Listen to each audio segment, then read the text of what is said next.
Bugungi darsimizda Cambridge 9 kitobimizning test 1 passage 2 analizini ko'rib chiqamiz va birinchi navbatda bizdan nima kutilayotganligini, qanaqa mavzuda research olib borish kutilayotganligini tushunish maqsadida tekstni o'qib olish, tekstni titlini o'qib olishga harakat qilamiz va title nima haqida ekan bu qism shuni topib olishga harakat qilamiz va birinchi navbatda ozgina kutib tursanglar kerak. Menimcha hozir settingdan to'g'rilamagan ekanman.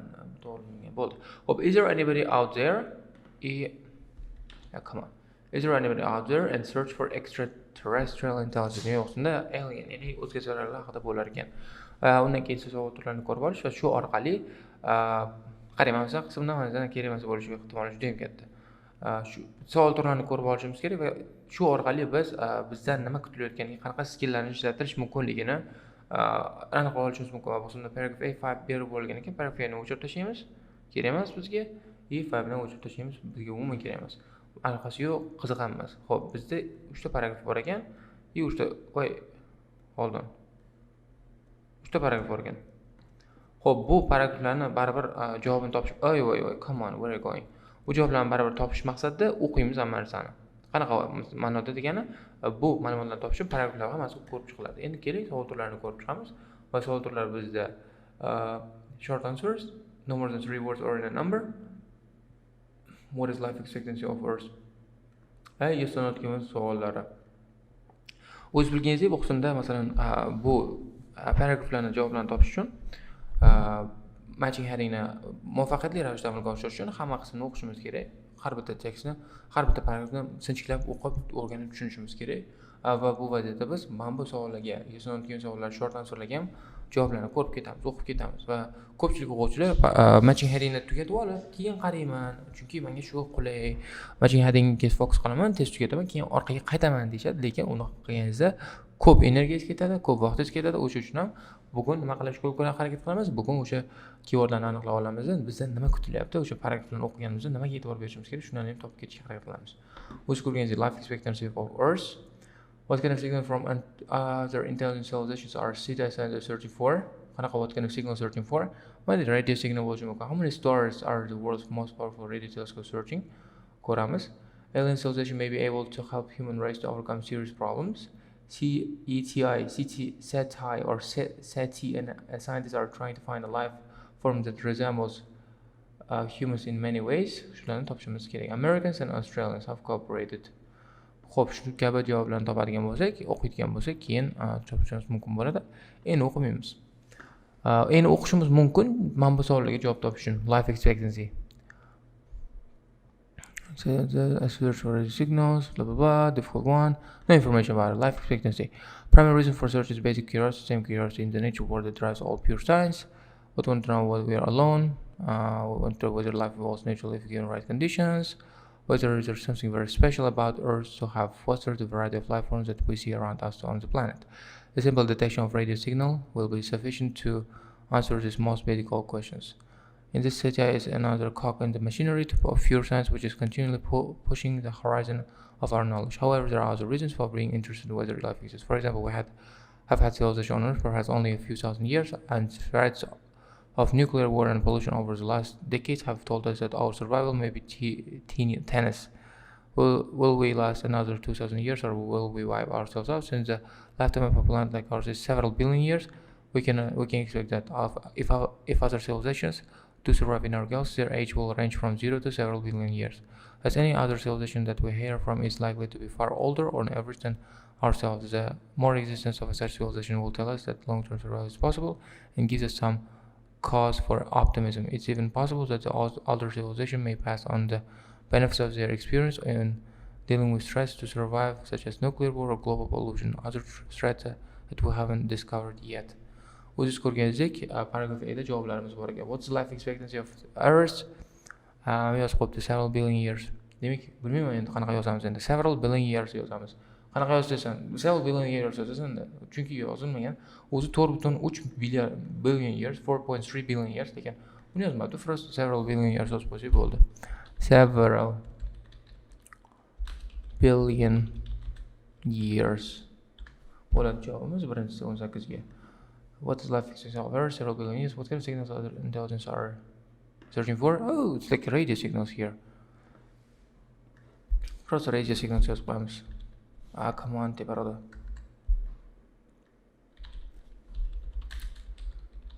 Radio signals. How many stars are the world's most powerful telescopes are searching for? Bu haqida hali ko'rmadik hozircha.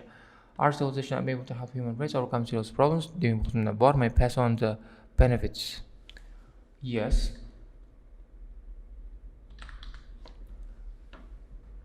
Xo'p, keyingi qismlarda javoblarni topmadik. Xo'p, ikkita javobni topdik. Eng muhimi. Bo'ldi. Bni o'qiymiz. In discussion whether we are alone, we want scientists adopt two ground rules. First, UFOs are generally ignored since most scientists don't consider the evidence for them to be strong enough to bear serious consideration. Also, it's also important to keep an open mind in case there are any really convincing evidence emerging in the future. Second, we are very conservative as we can make a very conservative assumption that we are looking for a life form that's pretty well like us. Since if it differs radically from us, we may will not recognize it as a life form, quite apart from whether we are able to communicate with it. One job topic. I try to find a life form that resolves humans in many ways. We are looking for a life form that is pretty well like us. Oh, yes, bo'ladi bu ham. Keyingi kodga ketamiz.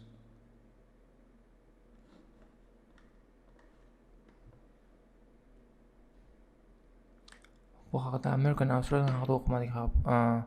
In other words, the life form we are looking for may well have two green hats and several fingers, but it will not resemble us that it shouldn't communicate with its fellows. But if we're interested in the universe, live on a planet orbiting a star like our sun, and perhaps most restrictively have a chemistry like us based on our carbon and water. Xo'p, mayli, buni topdik. American Australian hali topmadik va bu qismda nima haqida ma'lumot berilgan o'zi ko'rganingizek, bu qismda qanaqa life formlari mavjud bo'lishi mumkinligi haqida ma'lumot berilgan, topamiz. Seeking the transmission of radio signals haqida yo'q. Appropriate response to signals haqida ma'lumot yo'q. Vast distances, close neighbors haqida ma'lumot yo'q. Assumptions underlying search for extraterrestrial intelligence bu haqida ma'lumot bor. Assumptionlar degani we assume, biz kutamizki ular bizga o'xshaydi. Shu ehtimol katta ehtimol bilan javob bo'ladi. Knowledge of extraterrestrial life form, no. Bu knowledge haqida emasda. Likelihood of life on other planets haqida ma'lumot yo'q hozircha. Xo'p. Assumptions underlying nima o'qisunda? To'rt ground rules, ikkita ground rule'larni ko'rsatib berganda qisqasi shu bilan javob bo'ladi bu. High probability. Keyingisiga o'tib ketamiz. See, even when we make these assumptions, mana shu assumption tepadagi assumptionlar, demak bu assumptionlar bo'lgan tepadagilar. Our understanding of other life form is still severely limited. Demak, knowledge of extraterrestrial life form, mana our understanding bridge book ketdi. Understanding of other life forms, demak knowledge of extraterrestrial life forms haqida ma'lumot berilgan bu qismda. Bu 6 bo'ladi. Keyingisiga o'tamiz. We don't even know, for example, how many stars have planets. And we certainly don't know how likely it is that life will arise naturally and given right conditions. However, we look at the 100 billion stars in our galaxy. Wow! 100 billion stars and 100 billion galaxies in the observable universe. It seems inconceivable that at least one of these planets doesn't have a life form on it. In fact, the best educated guess we can make using the little that we don't know about the condition of carbon life, but leads us to estimate that perhaps 1 in 10,000 stars might have a life-bearing planet orbiting it. That means that our nearest neighbors are perhaps 100 light years away, which is almost next door in astronomical terms. Wow. Wow. It's like always fascinated me. This topic always fascinated me. It's awesome. Okay, xo'p, nima bo'lar ekan javobimiz? Bu yozib belgilab qo'ydik-ku. Knowledge of extraterrestrial life form haqida ma'lumot berdik. Likelihood of life hali likelihood ko'rmadik. Lekin yozdik. Bu ham bor ekan. Strange. Ko'ramiz. Balki o'zgartiramiz. Likelihood haqida ma'lumot bormi? Veriyatность haqida ma'lumot bormi? Bor, mana. Vast distance.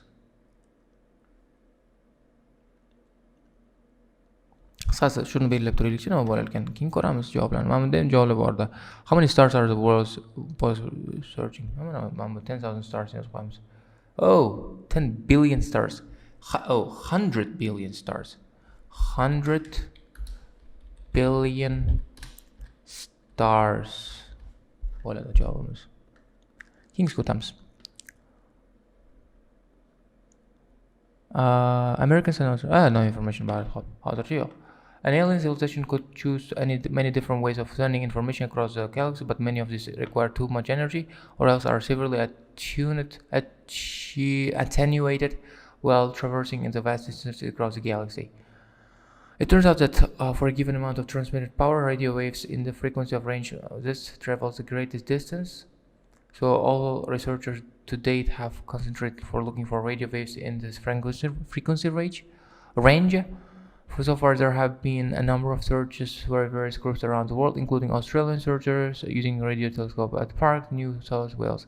Until now, there have not been any detections from the few hundred stars which have been searched. The scale of the searches has been increased dramatically since when the US Congress voted NASA $10 million per year for 10 years to conduct a thorough research of extraterrestrial life. Much of the money in this project is being spent on developing special hardware needed to search many frequencies at once. The project has two parts. One part is a targeted search using the world's largest telescope, the American operated telescope in and French telescope. This part of the project is searching the nearest 1,000 likely stars with a high sensitivity for signals and the frequency ranges. The other part of the in the undirected search, which is monitoring all of space with lower sensitivity using the smaller antennas of deep space network. Demak, o'shanda American Express have cooperated degan haqida ma'lumot yo'q, shuning uchun ham not given deb aytamiz. Cooperation haqida umuman ma'lumot yo'q debdi. Sources that have picked up radio signals from several stars. Picked up signals. Bu haqida ma'lumot bor lekin. Tanot bor.